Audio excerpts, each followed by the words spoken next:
Hubo momentos en los que el miedo tomó la palabra antes que la fe.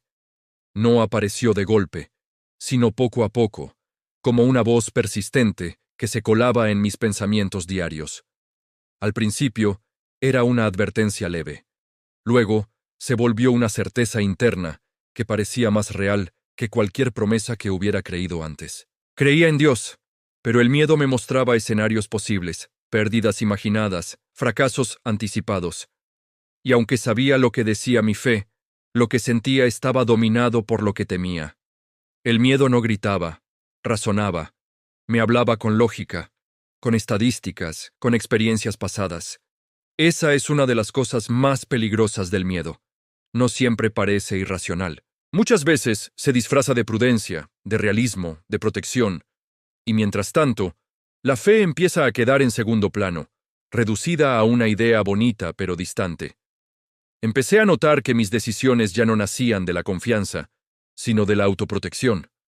Elegía caminos seguros, evitaba riesgos, postergaba pasos importantes, no porque Dios no pudiera sostenerme, sino porque el miedo hablaba más fuerte que la fe. Y aunque nadie lo notaba desde afuera, por dentro se estaba librando una batalla silenciosa. Una lucha entre lo que creía con el corazón y lo que temía con la mente. Y esa tensión empezó a cansarme profundamente. El miedo tiene una forma particular de imponerse. Repite el mismo mensaje hasta que parece verdad. Me decía que no era el momento, que no estaba listo, que algo podía salir mal. Y cuanto más lo escuchaba, más pequeña se volvía mi fe. No dejé de creer en Dios, pero empecé a dudar de su intervención en mi vida concreta. Creía en un Dios grande, pero pensaba que mis situaciones eran demasiado complejas. El miedo no negaba a Dios, solo lo alejaba del presente. Esa distancia fue peligrosa, porque una fe que no se aplica al presente se vuelve teórica, y el miedo ocupa rápidamente ese espacio vacío.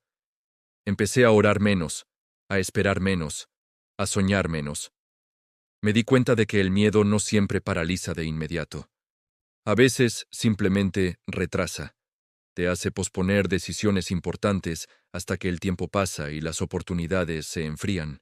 En ese punto, entendí algo clave. El miedo crece cuando la fe no se ejercita. No desaparece solo. Se alimenta del silencio, de la inacción, de la falta de confianza activa. Reconocer que el miedo estaba guiando mis pasos fue doloroso, pero necesario. Porque solo cuando lo identifiqué pude empezar a enfrentarlo desde la fe, no desde la negación. Dios no me confrontó con dureza por tener miedo. No me reprochó. Me mostró con paciencia cuánto espacio le había dado al temor en mis decisiones diarias. Me invitó a volver a confiar, paso a paso, sin exigirme valentía instantánea. Aprendí que la fe no elimina el miedo de inmediato. La fe convive con él, pero no le entrega el control. No se trata de no sentir miedo, sino de no obedecerlo. Empecé a dar pequeños pasos de confianza, decisiones sencillas, pero conscientes. Elegí creer aún cuando el miedo seguía presente. Elegí avanzar aún con la voz temblando, y algo cambió. El miedo no desapareció por completo, pero dejó de ser la voz principal. La fe empezó a recuperar espacio. No como una emoción intensa, sino como una convicción firme. Entendí que la fe se fortalece cuando se practica, cuando se elige una y otra vez, aún sin garantías, y que Dios honra esos pasos pequeños, silenciosos, pero decididos. La batalla no terminó, pero dejó de ser desigual. Ya no era el miedo dominando y la fe resistiendo. Era la fe avanzando, aún con miedo. Hoy sé que muchos viven con esta misma tensión interna. Creen, pero tienen miedo. Confían, pero dudan, y se culpan por eso, como si el miedo fuera una falla espiritual. Pero el miedo no te descalifica, solo revela que estás enfrentando algo importante. Dios no espera ausencia de miedo, espera confianza en medio de él. Aprendí a llevarle a Dios mis temores sin disfrazarlos, a decirle exactamente qué me asustaba.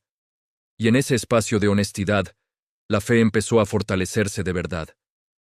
El miedo dejó de ser un enemigo oculto y se convirtió en una señal. una señal de que necesitaba volver a confiar, no en mis capacidades, sino en Dios. No siempre sentí valentía, pero sí una paz progresiva, una seguridad que no venía de controlar todo, sino de saber que no estaba solo. Mirando atrás, agradezco no haber dejado que el miedo tuviera la última palabra, porque si lo hubiera hecho, muchas cosas buenas nunca habrían comenzado.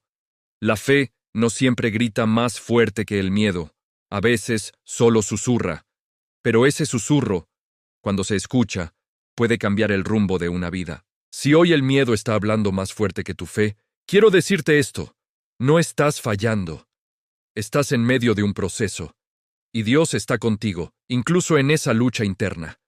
Que Dios te dé fuerzas hoy. Gracias por estar aquí. Mañana te espero con un nuevo mensaje.